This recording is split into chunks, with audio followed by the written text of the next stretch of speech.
Life में दो तरह के लोग होते हैं। एक तो वो जो छोटी छोटी परेशानियों पर विचलित हो जाते हैं, घबरा जाते हैं। एक वो जो जीवन में चाहे कैसी ही परेशानी हो बड़ी सहजता के साथ उसका सामना करते हैं। एक वो जो छोटी छोटी बातों पर गुस्सा हो जाते हैं, इरिटेट हो जाते हैं और गिव अप कर देते हैं। एक वो जो बड़ी सी बड़ी समस्याओं को बहुत ही खुले दिल से, खुले दिमाग से स्वीकार कर लेते हैं। एक वो जो अपने कमिटमेंट्स को भूल जाते हैं और बड़े बड़े गोल तो सेट करते हैं, लेकिन जब उन्हें प्रॉब्लम आती है रास्ते में तो वो अपना रास्ता बदल लेते हैं, मंजिल बदल लेते हैं। एक वो जो बड़े गोल सेट करते हैं और उस वक्त तक साथ नहीं छोड़ते अपने कमिटमेंट का, तब तक कि वो वहाँ पहुँच नहीं जाएं। तो दोस्तों, इन दो तरह के लोगों में एक बहुत ही बड़ा अंतर है। उस अंतर को समझने के लिए आज मैं एक रिसर्च बेस्ड स्टडी आप लोगों के साथ शेयर करने वाला हूँ। डैनियल गोलमैन, जिन्होंने एक बुक लिखी है इमोशनल इंटेलिजेंस, उन्होंने अपनी बुक में इस रिसर्च स्टडी का जिक्र किया है जिसका नाम है मार्शमैलो टेस्ट। 1960 में स्टैनफोर्ड यूनिवर्सिटी के प्रोफेसर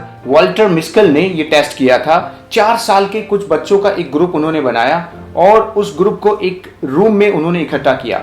उसके बाद वो सब बच्चों को एक एक मार्शमैलो देते हैं और कहते हैं यदि आप 20 मिनट तक वेट करते हो तो आपको एक और मार्शमैलो मिलेगा, लेकिन 20 मिनट तक आपको इसको खाना नहीं है। उसके बाद वो उन्हें अलग छोड़ देते हैं। 20 मिनट के बाद जब वो वापस आते हैं तो देखते हैं कि कुछ बच्चों ने इंतजार नहीं किया और मार्शमैलो खा लिया, जबकि कुछ बच्चों ने इंतजार किया और उन्हें दूसरा मार्शमैलो मिला। इन्हीं बच्चों पर लगभग 10 साल के बाद फिर से डेटा कलेक्ट किया गया कि उनकी लाइफ कैसी चल रही है। तो एक ग्रुप वो था जिसने इंतजार नहीं किया था, पेशेंस नहीं था जिसमें। उस ग्रुप के बच्चों पर जब डेटा कलेक्ट किया गया तो पता चला कि वो लोग अभी अपने करियर में, अपनी लाइफ में ज़्यादा संतुष्ट नहीं है। करियर पूरी तरह से उनका ठीक नहीं चल रहा है। दूसरी तरफ वो ग्रुप था जिसने मार्शमैलो के लिए वेट किया था, पेशेंस दिखाया था, वो अभी बेटर तरीके से लाइफ को लीड कर रहे थे, ज़्यादा कॉन्फिडेंट थे। लगभग 10 साल के बाद फिर से डेटा कलेक्ट किया गया इन दोनों ग्रुप्स पर और पाया गया कि एक वो ग्रुप है जो बहुत ही लेस कॉन्फिडेंट, डिस्ट्रैक्टेड, कैरियर में अनसक्सेसफुल, ज़्यादातर लोगों के डिवोर्स केस, यानी कि पूरी तरह से लाइफ में खुश नहीं है। और एक वो ग्रुप जहां कॉन्फिडेंट, कमिटेड, कैरियर में सेटल्ड और लाइफ में हैप्पी और रिलेशनशिप भी अच्छी। तो इन दोनों ग्रुप में जो ये बेसिक डिफरेंस आया है उसके पीछे एक ही वजह है, and the key is patience. Yes, the key is patience.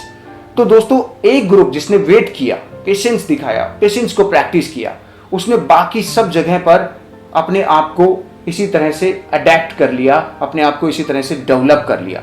जब हम पेशेंस प्रैक्टिस करते हैं तो छोटी छोटी बातों पर विचलित नहीं होते। जब हम में पेशेंस होता है तो हम जल्दी से हताश नहीं होते हैं, निराश नहीं होते हैं। अगर कोई चीज़ खराब हो गई, हम वेट करते हैं, हम धैर्य के साथ उसको इम्प्रूव करते हैं। ठीक वैसा ही इस ग्रुप के साथ हुआ। तो अगर हमें भी अपनी लाइफ में पेशेंस को प्रैक्टिस करना है तो 3 छोटे छोटे स्टेप मैं आप लोगों के साथ शेयर कर रहा हूं। पहला स्टेप है कि पहले हमें वो लिस्ट बनानी है ऐसे कामों की जो हमें अपने पेशेंस से डिस्ट्रैक्ट करते हैं। यानी कि life is a long journey, life is a marathon. तो मैराथन में आप फिनिश लाइन तक पहुंचेंगे, उसके लिए आपको आसपास जो चल रहा है उससे ध्यान हटाकर एकदम फोकस होना पड़ेगा और धीरे धीरे दौड़ते हुए जाना होगा।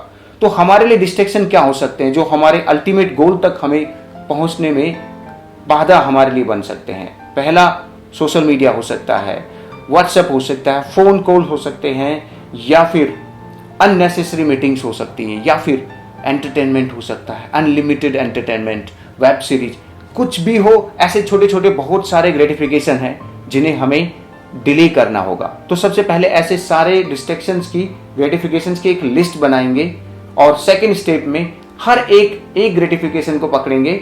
यानी कि एक छोटे से टास्क को लिया कि सोशल मीडिया को डिले करना सीखना है हमें। अगर अभी इच्छा कर रही है कि मैं चेक करूं पोस्ट आई है, लाइक आए, कितने कमेंट्स आए, जस्ट होल्ड ऑन, डिले करें। अपने ब्रेन को, अपने माइंड को इतना डेवलप करना है कि वो आपके अकॉर्डिंग चले। तो आपको वो होल्ड करना है, डिले करना है। धीरे धीरे ये डिले 1 वीक तक लेके जाना है। ऐसे ही बाकी टास्क को लेना है। जब आप ये कर लेंगे तो आप अपने माइंड को डिजाइन कर लेंगे अपने अकॉर्डिंग। ये एक बहुत ही बड़ी एक्सरसाइज है जो आपकी मेंटल स्ट्रेंथ को डेवलप करती है। तीसरा स्टेप, अब आपको इन सारी चीजों को प्रैक्टिस करना है रेगुलर, और एक ऐसा काम रोजाना मॉर्निंग में आपको लिखना है जो आपके लिए थोड़ा सा चैलेंजिंग हो। एक ऐसा चैलेंजिंग टास्क जो लगभग ऐसा लगता है आपको कि ये शायद पूरा नहीं होगा, लेकिन वो चैलेंजिंग टास्क आपको उस दिन में पूरा करना है, और अगर वो पूरा ना हो आप तब तक सोएंगे नहीं। इस तरह के छोटे छोटे टास्क आप अपने लिए सेट करें, क्योंकि ये टास्क आपको आपकी विल पावर को डेवलप करेंगे, आप में पेशेंस डेवलप करेंगे, आपको मेंटली स्ट्रांग बनाएंगे। तो ये 3 छोटे छोटे कदम हैं, लेकिन इन 3 छोटे कदमों से आप अपने पेशेंस को, अपनी विल पावर को डेवलप कर सकते हैं, मेंटली स्ट्रांग बन सकते हैं। क्योंकि जब लंबी दूरी की यात्रा करनी होगी ना, तो हमें पूरी तरह से तैयार होना होता है। छोटे छोटे माइलस्टोन की ओर नहीं देखते, फिर हम उस अल्टीमेट ऑब्जेक्टिव, अल्टीमेट पर्पज की ओर देखते हैं और वहां पहुंच भी जाते हैं। दोस्तों, धैर्य वो हथियार है जो बहुत सारी लड़ाइयां बिना लड़े ही हमें जिता देगा। आप भी ये छोटे छोटे प्रैक्टिस कीजिए और आप देखेंगे कि पेशेंस के साथ आप एक अच्छी लाइफ को लीड कर रहे हैं। दोस्तों, आप लोगों के लव, केयर एंड सपोर्ट से ही हमें इंस्पिरेशन मिलती है कि हम नई नई वीडियोस लेके आएँ, और ये सिलसिला अभी भी जारी रखें, आगे भी जारी रखें। मैं आपसे रिक्वेस्ट करूंगा, please do subscribe, like and share our channel. अपना प्यार यूं ही बनाए रखें। कमेंट कीजिए आपको ये वीडियो कैसा लगा। Thank you so much.